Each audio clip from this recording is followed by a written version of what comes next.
మన్మోహన్ సింగ్కు భారతరత్న ఇవ్వాలని చెప్పేసి నిన్న అసెంబ్లీలో అందరూ మాట్లాడడం జరిగింది. నిజంగా కూడా మన్మోహన్ సింగ్ గారికి తెలంగాణతో ఉన్నటువంటి అనుబంధము ఏ విధంగా ఉంది, ఎట్లా ఉన్నది, ఉద్యమ సమయంలో కూడా ఏ విధంగా అనుబంధం ఉందో మనకు ఒకసారి నిన్న అసెంబ్లీలో మాట్లాడడం జరిగింది. దానికి సంబంధించినటువంటి అంశాలను కూడా ఒకసారి మనము మాట్లాడుకుందాం.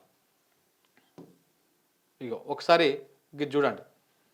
అధ్యక్ష, ఆయన ప్రధానమంత్రిగా ఉన్న కాలంలోనే మా నాయకుడు, మా పార్టీ అధ్యక్షులు, తెలంగాణ తొలి ముఖ్యమంత్రి కేసీఆర్ గారు దాదాపు ఒక సంవత్సరాల కాలం పాటు వారి కేబినెట్ లో మంత్రిగా కూడా పనిచేశారు. అధ్యక్ష, మంత్రిగా పనిచేసే క్రమంలో ఆనాడు 2004లో కాంగ్రెస్ పార్టీతో పొత్తు పెట్టుకొని మరి ఆనాడు ఎన్నికల్లో గెలిచిన తర్వాత కేబినెట్ లో భాగస్వామ్య పక్షాలను కూడా ఆహ్వానించి కేసీఆర్ గారి కేబినెట్ మంత్రిగా తీసుకున్న తర్వాత వెంటనే ఒక చిన్న చిక్కు సమస్య వచ్చింది. అధ్యక్ష, కేసీఆర్ గారికి పోర్ట్ఫోలియో ఆనాడు షిప్పింగ్ పోర్ట్ఫోలియో ఇవ్వడం జరిగింది. ఇస్తే వెంటనే డిఎంకే వాళ్ళు, అప్పుడు వాళ్ళు ప్రధాన భాగస్వామ్య పక్షం యూపీఏలో, వాళ్ళు వెంటనే అభ్యంతరం లేవనెత్తినారు. మీరు మాకు కమిట్మెంట్ ఇచ్చారు, మాకు ప్రామిస్ ఇచ్చారు, మీరు వెంటనే మరి వారికి ఎట్లా ఇస్తారో అని అభ్యంతరం పెడితే కేసీఆర్ గారు ఒక్క క్షణం కూడా సంకోచించకుండా వెంటనే మన్మోహన్ సింగ్ గారి దగ్గరికి వెళ్ళి, డాక్టర్ గారు, నేను వచ్చింది పదవుల కోసమో పోర్ట్ఫోలియోల కోసమో కాదు, నేను వచ్చింది నా తెలంగాణ కోసం అని చెప్పి వారికి తిరిగి ఆ షిప్పింగ్ పోర్ట్ఫోలియో ఇస్తే ఆ రోజు మన్మోహన్ సింగ్ గారు అన్న మాట, అధ్యక్ష, చంద్రశేఖరరావు గారు, మీరు ఏ నిబద్ధతతో, ఏ సిద్ధాంతం కోసం, ఏ రాష్ట్రం కోసం అయితే వచ్చారో అది ఫలించాలి అని మనసారా నేను కోరుకుంటున్నాను. ఇవాళ ఈ నిర్ణయం మీరు ఏదైతే తీసుకున్నారో దీనివల్ల కూడా మీకు కూడా గొప్ప గుర్తింపు, గౌరవం వస్తుంది, మీరు ఒక కర్మయోగిగా గుర్తించబడతారని చెప్పి కూడా వారు చెప్పడం జరిగింది. అధ్యక్ష, ఆయన ప్రధానమంత్రిగా ఉన్న కాలం, అధ్యక్ష, ఒక్క మాట ఇవాళ గుర్తు చేసుకోవాల్సిన అవసరం ఉంది. మన్మోహన్ గారి నిబద్ధత గుర్తు చేసే సందర్భంలో సరిగ్గా ప్రధానమంత్రిగా వారు ఎన్నికైన తర్వాత 6 నెలలకి పెద్దలు మా పార్టీ అధ్యక్షులు కేసీఆర్ గారు ఆనాటి కేబినెట్ సహచరుడిగా వారికి ఒక ముఖ్యమైన డెలిగేషన్ నేను తీసుకొని వస్తున్నాను సార్, దయచేసి మాకు సమయం ఇవ్వండి అని అడిగినారు. ఇది నేను చెప్పేది మీరు పేపర్లో కూడా చూసుకోవచ్చు. అధ్యక్ష, డిసెంబర్ 18, సరిగ్గా 20 సంవత్సరాల కిందట, డిసెంబర్ 18, 2004 సంవత్సరం అధ్యక్ష టైం ఇచ్చారు. ఆయన ఇస్తే, సార్ మాకు 5 నిమిషాలు కాదు, నేను ఒక ముఖ్యమైన బృందాన్ని తీసుకొస్తున్నా, ఆర్ కృష్ణయ్య గారు, అదేవిధంగా వకులాభరణం కృష్ణమోహన్ రావు గారు, ఇలా కొంతమంది మా దగ్గర బలహీన వర్గాల కోసం పనిచేసే నాయకులు ఉన్నారు, వారందరినీ తీసుకొని వస్తున్నాను, దయచేసి ఒక అర్ధగంట 45 నిమిషాలు సమయం ఇవ్వండి అన్నారు.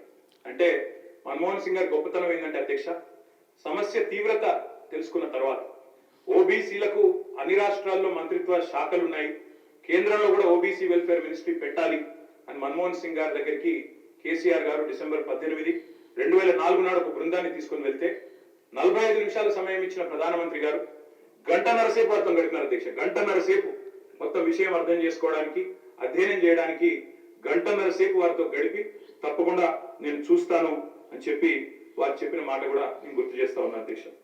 అధ్యక్ష, ఒక్క మాట అది అంటే ఇవాళ గుర్తు చేసుకోవాలి. మన్మోహన్ సింగ్ గురించి, వారి గురించి నిన్న మాట్లాడుతూ 2 అంశాలను ప్రస్తావించారు కేటీఆర్ గారు.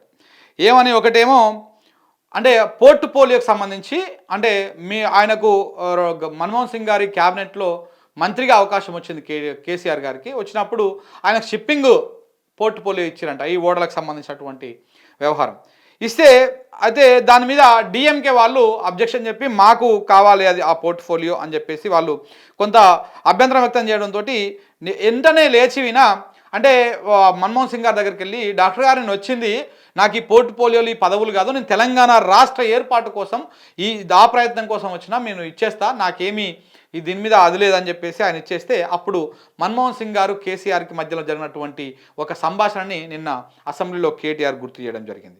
అలాగనే దాంతోపాటు వీళ్ళకు ఉన్నటువంటి మంత్రిగా, సహచార మంత్రిగా బీసీలకు సంబంధించినటువంటి వ్యవహారాన్ని కూడా ఆయన దగ్గర తీసుకుపోయినప్పుడు ఆయన వ్యవహరించినటువంటి తీరు, ఆయనకు ఉన్నటువంటి ఓపిక, వినటువంటి ఎట్లా, ఏ విధంగా విన్నాడు, ఎట్లా ఉన్నాడు అనేటువంటి అంశం మీద వారు క్లియర్గా మాట్లాడడం జరిగింది. దానికి సంబంధించినటువంటి అంశాల గురించి కూడా చెప్పడం జరిగింది.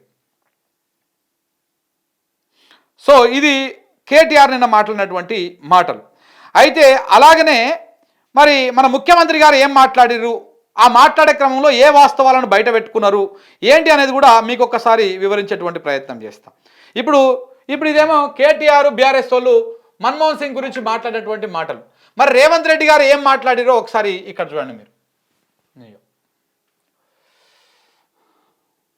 అధ్యక్ష, వారి మరణ వార్త విని బెల్గాం నుంచి ఉటావుటిన మేము ఢిల్లీకి బయలుదేరి కదులుతుంది బాబా కెమెరా, వారి సతీమణి వైర్ కదులుతుంది, ఫిక్స్డ్ పెట్టేం కాదు, పరిచయం చేసుకున్నాం. నువ్వు ఫిక్స్డ్ పెట్టు అంతే. నివాళులు అర్పించి వారి సతీమణి గారికి ప్రగాఢ సానుభూతి తెలపాలన్న ఆలోచనతో వారి సతీమణిని కలిసి నేను రేవంత్ రెడ్డిని తెలంగాణ రాష్ట్ర ముఖ్యమంత్రిని నమస్కారం పెడితే కూర్చో అని చెప్పి తెలంగాణ రాష్ట్రం వారు చాలా ప్రత్యేకమైన పరిస్థితుల్లో ఆ రాష్ట్రాన్ని మీకు ఇవ్వడం జరిగింది.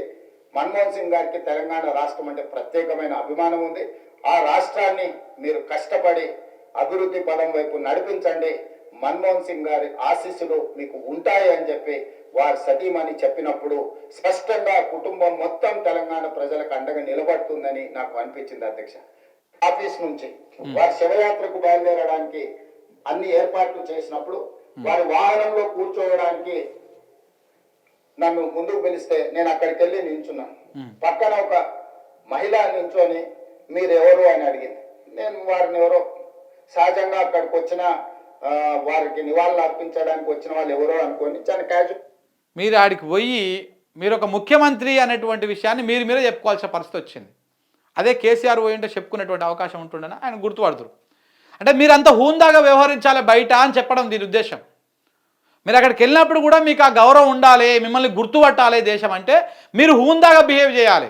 దేశమంతా రేవంత్ రెడ్డి గురించి మాట్లాడుకోవాలంటే మీరు ఆ రకమైనటువంటి గౌరవాన్ని, ఆ రకమైనటువంటి మర్యాదను మీరు ప్రజల నుంచి కానీ, దేశ ప్రజల నుంచి కానీ, దేశ మేధావుల నుంచి కానీ, ఇట్లా వాళ్ళ నుంచి కానీ మీరు మన్ననలు పొందాలి, ఆ గుర్తింపు తెచ్చుకోవాలి.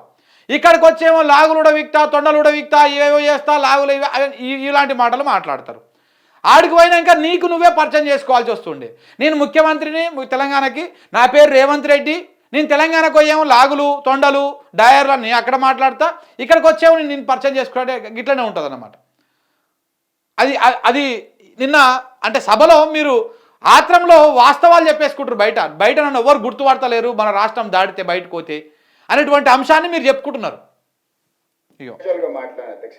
కాసేపు అయినాక మాట్లాడితే వారు మన్మోహన్ సింగ్ గారి రెండవ కుమార్తె అంటే ఎంత సింపుల్ గా, ఎంత నిరాడంబరంగా వారి రెండవ కుమార్తె అప్పిసిసి ఆఫీస్ నుంచి వారి శివయాత్రకు బయలుదేరడానికి అన్ని ఏర్పాట్లు చేసినప్పుడు వారి వాహనంలో కూర్చోవడానికి నన్ను ముందుకు పిలిస్తే నేను అక్కడికి వెళ్ళి నించున్నాను.